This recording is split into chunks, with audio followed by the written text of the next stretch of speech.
Salutations Saiyajin, bienvenue dans cette nouvelle vidéo où vous allez découvrir l'histoire d'un personnage. Après avoir traité Vegeta qui vous a vraiment plu et après avoir traité l'histoire de Gohan également, je me suis dit qu'il fallait que je vous prépare une nouvelle histoire à raconter. Et comme vous l'avez deviné au titre les amis, je vais vous raconter l'histoire de Mirai Trunks car je me suis dit qu'elle pourrait vraiment être sympa à raconter et également parce que j'adore le personnage. Je ne vous embête pas plus longtemps les amis, mettez-vous à l'aise et laissez-vous plonger dans ce récit nostalgique.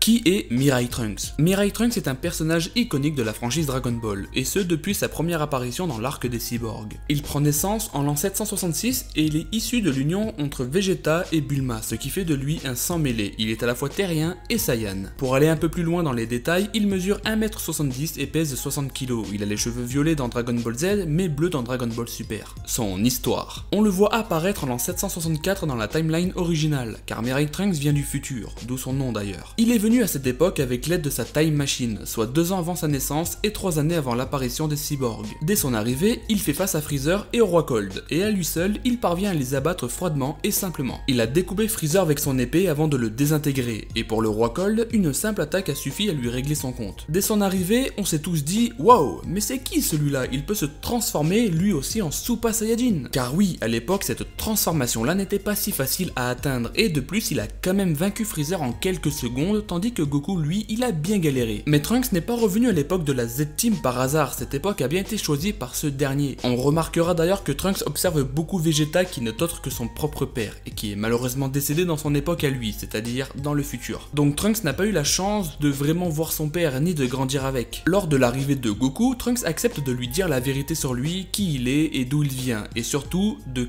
qui il vient. Il lui demande également de garder le secret car il est censé venir au monde que dans 2 ans, et qu'il ne souhaite pas altérer avec sa naissance. Il informe Goku que dans 3 ans, des cyborgs vont ravager le monde et provoquer un massacre et qu'aucun d'entre eux ne vont survivre à cette attaque. Que Goku va périr d'une maladie du cœur car le médicament n'a pas encore été conçu, que Vegeta et le reste de la Z-Team ne vont pas survivre aux cyborgs. Seul Gohan parviendra à survivre en devenant le mentor et le protecteur de Trunks, avec qui le lien est très soudé grâce à cette époque sombre. Mais que malheureusement Gohan n'a pas survécu à son combat contre les cyborgs et qu'il s'est sacrifié dans le but de sauver Trunks d'une mort certaine car celui-ci voulait combattre à ses côtés. On apprend à ce même moment que Trunks parvient à se transformer en Super Saiyajin lorsqu'il retrouve le corps sans vie de Gohan. Comme je le disais, Trunks n'est pas venu sans raison, il a averti Goku qu'il est destiné à mourir d'une maladie au cœur et que s'il ne prend pas le médicament qu'il a ramené, alors ce destin ne pourra être changé. Au passage, Trunks raconte un petit peu la situation actuelle dans son futur avant de devoir y retourner. Cependant, le jeune Saiyan décide de revenir 3 années plus tard alors que le combat fait rage entre Piccolo et C20. Il découvre que ces cyborgs sont très différents de ceux qu'il connaît à son époque. Alors que C19 et C20 ne font pas preuve de puissance aussi hautement qualifiée par Trunks, ce dernier lui informe qu'ils n'ont rien à voir avec ceux qu'il connaît et que ce ne sont pas les mêmes cyborgs. Au même moment, Bulma débarque et remarque C20 et découvre qu'il s'agit alors du Dr Gero. Elle informe alors Trunks et ses amis de la localisation de son laboratoire et sans attendre ils se lancèrent tous à la poursuite du savant fou qui a pris la fuite dans l'espoir d'activer les cyborgs en question. En revanche, ils n'ont pas été assez rapides. C20 a réussi à activer C17 et C18, autrement appelés Lapis et Lazuli. Vegeta, arrogant et sûr de lui, décide de ne pas intervenir dans la mission du Dr Gero. Il souhaite affronter un adversaire de taille, mais il va vite le regretter. Trunks tente également d'empêcher l'activation de C16 par C17 et C18, mais malgré ses efforts, il ne peut empêcher son éveil. Comme je le disais, Vegeta va vite regretter de ne pas être intervenu. Trunks assiste à la défaite de son père face à C18, qui lui a littéralement pété le bras. Ne pouvant pas rester sans rien faire, Trunks se décide à intervenir avec son épée, mais il sera facilement vaincu par les humains artificiels. Le reste de la Z-Team sont également vaincus à l'exception de Krillin. C'est d'ailleurs grâce à lui qu'ils pourront tous se rétablir car notre petit chauve tout sympathique avait en sa possession des Senzu. Après avoir été rétamé de la sorte, Trunks a une réflexion, les cyborgs de cette époque sont encore plus redoutables que ceux de son futur alternatif. Mirai Trunks peut rivaliser avec ceux de son avenir, malgré qu'ils finissent par perdre à chaque fois, en revanche C18 a su lui prouver qu'ils sont en réalité bien plus forts. Après cette annonce, Vegeta décide de partir de son côté après avoir été humilié par C18, et Piccolo du sien dans le but de rejoindre le palais du tout-puissant Kami-sama pour effectuer la réunification. Un peu plus tard, Bulma apprend à la Z-Team qu'un paysan a trouvé un engin similaire à la machine à voyager dans le temps de Trunks, dans une région de l'ouest. Mirai Trunks remarque alors qu'il s'agit en effet de sa Time Machine à lui et découvre en même temps que la coquille d'un monstre y logé dedans. Et d'après les informations données, ce monstre serait en fait arrivé 1 an avant Trunks dans le passé, soit en 763. Une fois chez Kame Sennin, Trunks apprend qu'il se passe quelque chose de bizarre dans la ville de Ginger Town où les habitants se volatilisent sans laisser aucune trace. Inquiet de savoir ce qu'il se prépare, prépare, il choisit de se rendre sur place car après tout cette ville se situe non loin de l'endroit où ils ont retrouvé la Time Machine. Il est alors accompagné de Krillin. Une fois arrivé sur les lieux, il découvre Piccolo qui a fusionné avec Camille afin de devenir un Super Namek en quelque sorte. Et ce Super Namek fait actuellement face à un monstre venu du futur.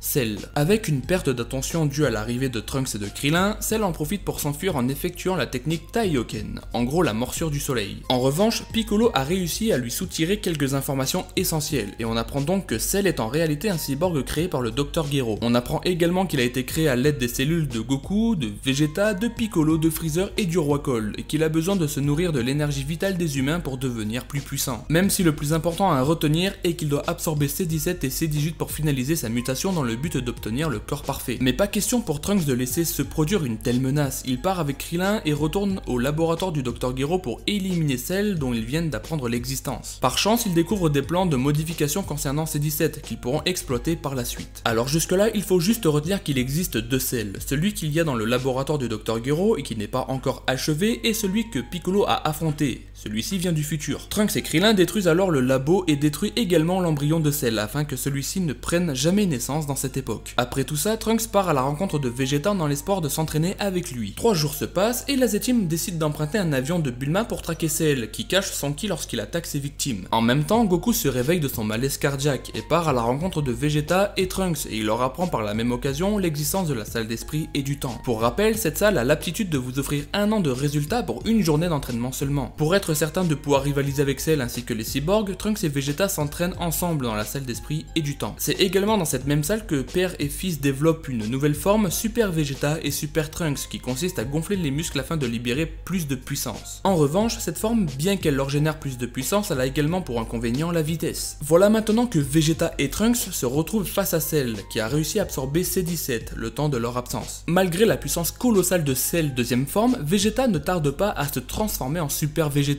ou Super Saiyan Dai de Denkai pour ridiculiser Cell sans aucune difficulté. Il confie également à Cell que Trunks est aussi fort que lui et que donc il n'a aucune chance de s'en sortir. Malheureusement, et à cause de son arrogance, Vegeta décide de laisser Cell absorber C18 dans le but de le laisser atteindre sa forme parfaite. Trunks menacera son père de le tuer s'il commet quelque chose de si stupide. Il tente malgré tout de s'interposer face à Cell qui se dirige droit sur C18, mais Vegeta intervient et frappe son propre fils. Ainsi, Cell parvient à finaliser sa mutation. Après quoi, Perfect Cell humilie Vegeta à son tour, le laissant inconscient, ce qui provoqua la colère de Trunks qui se transforme alors à la 3ème étape du Super Saiyan, le Super Saiyajin Dai 3 Denkai. Il annonce à Cell qu'il va le tuer et demande à Krillin d'amener Vegeta loin de la zone de combat. Trunks a confiance en lui, il est conscient que son potentiel de combat surpasse celui de Cell à ce moment-là, mais il perd vite sa vanité lorsqu'il comprend qu'il n'arrive pas à toucher son adversaire. Perfect Cell reconnaît tout de même sa puissance, mais il lui révèle que cela ne suffira pas à le vaincre pour la simple et unique raison qu'il est trop lent à cause de sa musculature. Après avoir compris ses propos, Trunks abandonne et demande à Cell de lui donner le coup de grâce. Ce à quoi Cell répondra par une autre question et demande à Trunks comment a-t-il pu progresser aussi fortement et en aussi peu de temps. Trunks répond par le silence, mais malgré tout Cell l'épargne et leur offre quelques jours pour qu'ils puissent s'entraîner avant le grand tournoi d'arts martiaux. Pour être plus précis, Cell leur laisse 10 jours avant le début de ce qu'on appelle aujourd'hui le Cell Game. En attendant, Cell annonce l'événement au monde entier avec la date, l'heure et le lieu où se déroulera le tournoi. Trunks choisit de rentrer une nouvelle fois dans la salle d'esprit et du temps, mais cette fois-ci, seul. C'est ainsi qu'on arrive au 26 mai 767 à midi tapante. Le Cell Game débute et c'est Goku qui ouvre le bal en affrontant Cell. Après quelques minutes de combat, Goku a bien jaugé la puissance de Perfect Cell et il décide de laisser Gohan combattre à sa place, persuadé que son fils peut vaincre Cell. En revanche, nous sommes là pour parler de Mirai Trunks. Cell donne vie à des versions miniatures de lui-même, les Cell Junior qui n'ont aucun mal à combattre de manière équitable Goku, Vegeta et Piccolo. Même Trunks est forcé de se transformer en Super Saiyajin. Malgré tout, ils ne parviennent pas à les vaincre et seul Gohan en Super Saiyajin 2 éliminera l'ensemble des Cell Junior. Souvenez-vous, alors que Gohan a forcé Cell à recracher ses 18, celui-ci retrouve sa deuxième forme et voit sa puissance diminuer considérablement. Sa seule option pour gagner est de faire sauter la Terre et tous ses habitants avec la Z-Team y compris. Goku parvient à le téléporter sur la planète Kaiju avant l'explosion, mais cela n'a pas servi à arrêter Cell qui après son explosion parvient à se régénérer grâce à son noyau. Il bénéficie d'un énorme Zenkai après avoir frôlé la mort d'aussi près et se téléporte sur Terre après avoir vu Goku utiliser la même technique, le déplacement instantané. Son retour est marqué par un nuage de fumée épaisse ainsi que quelques éclairs. C'est à ce moment-là qu'il exerce un Kiko à lancer du bout des doigts et cette attaque touche violemment Trunks, causant sa mort. Il se sera par la suite ressuscité par les Dragon Ball dans la même journée. Il sera ravi d'apprendre qu'après sa mort, Vegeta, son propre père, s'est fortement énervé et qu'il a attaqué Cell malgré sa faible puissance comparée à ce dernier. Trunks se fait alors une réflexion, c'est que malgré tout, et malgré le caractère de son père, il tient à son fils. Après les funérailles de Goku, Trunks repart dans son futur à bord de sa Time Machine. Il fait ses adieux à ses amis et les remercie de lui avoir permis d'acquérir une telle puissance. Une fois de retour dans son époque, Trunks élimine rapidement et définitivement C-17 et C-18. Il rétablit alors la paix sur Terre après tant d'années de massacres causés par ces derniers. 3 ans plus tard encore, Trunks est au courant que dans un des futurs alternatifs, Cell l'a éliminé pour emprunter sa Time Machine afin de revenir en l'an 763. Il l'attend alors avant de l'attirer dans un endroit désert pour l'affronter. Il s'en débarrasse facilement vu le niveau de puissance qu'il a réussi à atteindre. On parle quand même d'un Trunks qui surclasse Cell en deuxième forme, donc logique qu'il élimine sans trop de mal Cell en première forme. Bref, Trunks devient le héros de son futur et parvient à préserver son époque d'un avenir sombre et meurtri. On découvre alors en Trunks un personnage magnifiquement bien écrit, avec une histoire, un passé triste et pas facile. Il a perdu tous ses proches, son père, son mentor Gohan, etc.